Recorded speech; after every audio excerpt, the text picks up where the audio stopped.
fight.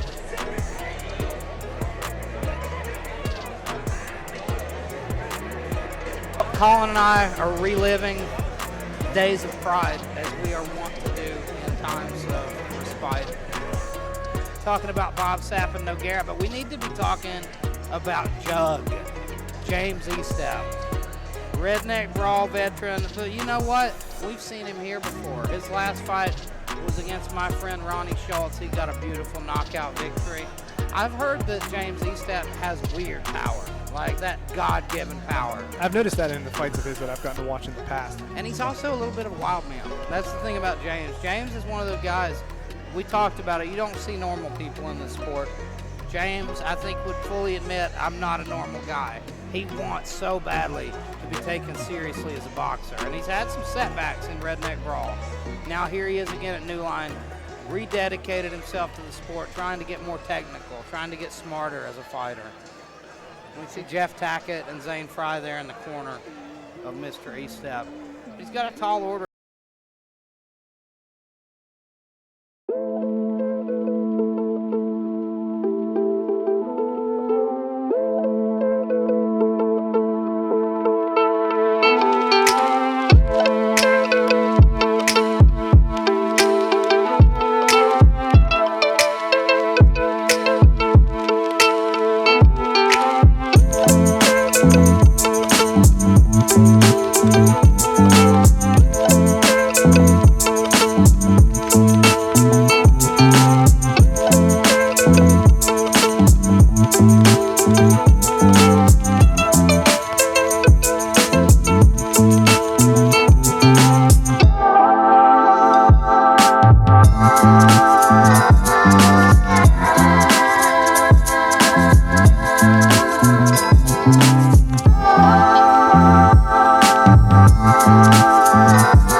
So I think having the shorter hair for the judges is a good idea. We're good. I think this is the first time we've seen Daylan with a beard, and I like the look. Everybody looks better. Ladies and gentlemen, we are at bout number 8. This is a heavyweight boxing contest. Fighting first, the man known as Jug from Williamson, West Virginia, with a record of 5-1, James Estepp.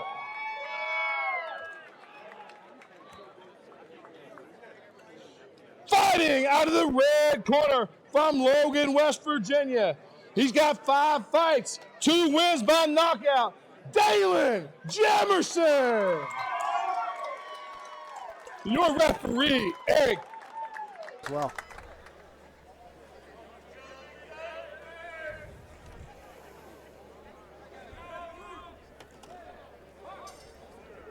And I expect this to be an absolute slobber knocker right out of the gate.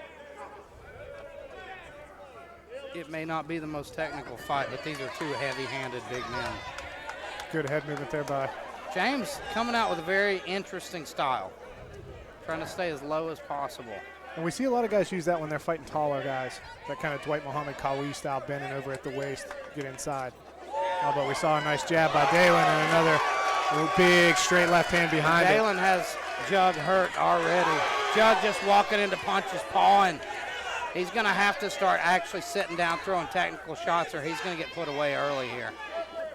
Oh, and a nice left hook, or right hook, excuse me, on the break. Although he eats some shots as well. Oh, and he goes again to the body with that hook. And Daylan did a little bit of work with Rex White, and Rex told him this is how you beat Estepp. You need to cut angles. You need to throw technical punches, because Estepp tends to get into ugly slugfests. And you see here, both guys just swinging, moving their heads. We saw Estepp land one good one in there. And we know Estepp has big power. He's getting caught up on the ropes here and not moving his head like he should.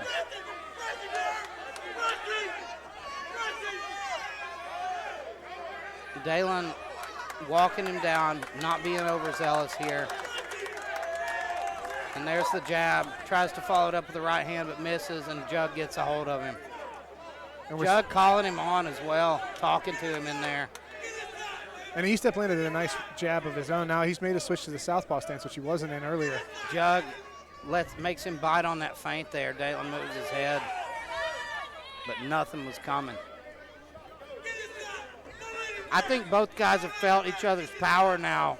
Both guys being a little methodical here, trying not to eat any big shots. Nice shot to the body there by Daylan. And Daylan tends to work the body a lot. That's one thing I noticed. You know, I've sparred with him, and I've seen him fight quite often. The guy rips to the body, but then doesn't follow up to the head. I always thought if Daylan learned to follow up those body shots with a head shot, he'd be putting people away. And we see a nice mouse that's formed under the right eye of James Estepp. That's from that left hand, and we saw early in the round when he turned him with that jab and the right jab, and then a left straight afterwards from Daylan. If you watch, I think Daylan has a tendency. He's still not gotten rid of that flinch. Like, he's still a little bit gun shy in there. And I think that comes with experience. But you see, I think that's why he works the body a lot. I agree. He feels like he's safe. Yeah.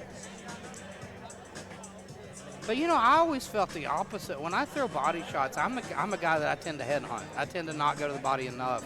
I always felt more hittable when I'm going to the body. I agree. Whenever anytime you're taking that, unless it's a big level change kind of situation, a lot of times whenever you throw that punch down to the body, you're separating your shoulder from your ear and putting your elbow in a position where you can't block.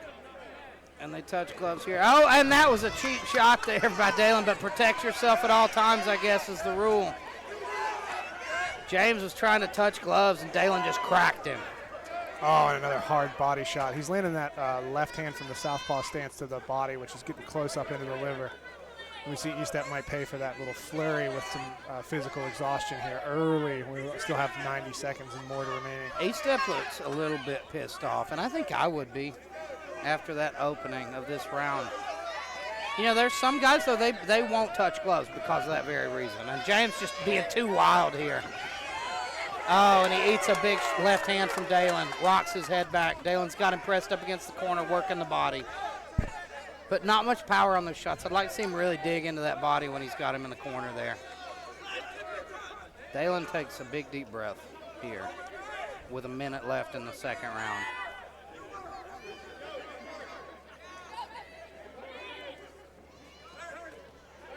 And we see he's landing that kind of clubbing hook with his left hand after Jalen throws that 1-2. James is just so wild. He's just so sloppy and wild with his punches. If he really learned to throw technical punches, he'd have a lot more success because he's got no shortage of toughness. And a good left hook there whenever he folds over at the waist from Daylan. And there's that hook to the body. And James tries to make him pay for it with the right hand. Both guys just swinging here. Sloppy, short punches inside. Nice. And that's what you expect out of, a newer heavyweight bout. It's just a grueling fight from both men. Well, this round has been much closer, actually. James has had a lot more success landing those hooks as Daylan's coming in. I think I would probably still lean 10-9 to Daylan there, but and he's opened up the nose of Estepp. I don't remember that being there at the second round. Daylan definitely seems gassed. James Estepp might be the fresher man here coming into this third. He's walking around, looks all right. Daylan leaning on the ropes on the corner, looking very tired. Yeah. And to look at the amount of weight, seemingly extra weight that they're carrying around, you would think that the roles might be reversed there, but Estepp seems to excel in these kind of sloppy, I don't want to say sloppy. He seems to excel in these kind of ugly inside brawling fights. I'll say it's sloppy. Yeah. We got a little slop going on here, but it's fun. I like a sloppy fight. I'm a sloppy guy myself. And you see James Estepp, they're like a ton of heart. That guy loves boxing. He loves being in there in a firefight. I think that's why he's had so much success. He's got no quit in him. Big show of confidence. Now, let's see. There he goes to touch gloves again. Let's see. I would think I would have learned my lesson from the second round. Well, they touched gloves later in the second round. I wonder if that was just a misinterpretation by Daylan. Oh, he's not enjoying that, though. He gives him the old two-handed shove. And weird, interesting flurry from James Estepp. I liked it. I was a fan of it. Not effective, probably. But oh, and he's landing some shots here with his back up against the ropes. Oh, but he eats 2 more hard shots to the body there. No, but at this point in the fight, I mean, we've got 90 seconds left. I don't know if he's going to drop him with a body shot, and I don't know that he's going to make a fatigue a factor. That was a big jab there by Daylan. Needs a knockdown here. I agree. And I don't know if we're going to see that. He's retreating too much. We see the corner aggressively telling him the same thing we were just saying. Estepp needs to put Daylan on his back foot here and try to mount some sort of offense. He needs to be a little desperate. Big left hand from Estepp.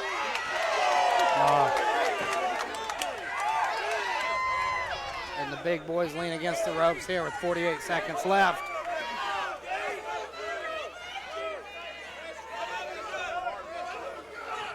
It's become a war of attrition here in the third.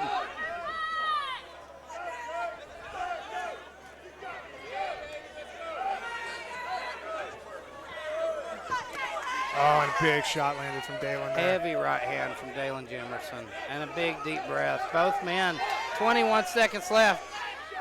They're having to dig deep to get through this fight. Daylan Jemerison is exhausted here. 10 seconds left. 7 seconds. He's just going to lay on him here and finish that round. And he gets wild here and lands a few shots there. Both gentlemen landed in that wild exchange at the end.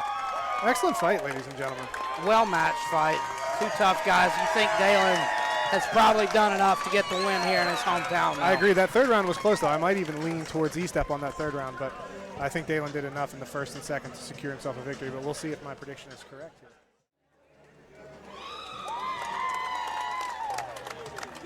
Both of these guys, they gave us a war.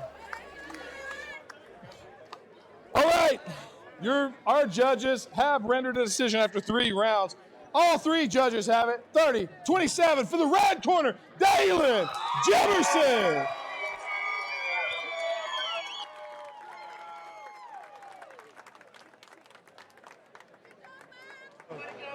Ladies and gentlemen, give it up for your hometown boy, Daylan Jemerison. Now tell me, man, this makes 3 wars in a row you've gotten in. How does it feel to get this win in your hometown? I'm out of breath, but fuck it, man, we won! It's been a while since we've seen you in here. We've missed you. Glad to have you back. What's next? Another fight for me? I might get it one more. Ladies and gentlemen, give it up for Daylan Jemerison. All right, ladies and gentlemen. Beautiful work there by Daylan Jemerison. We're going to take a 1-minute commercial break.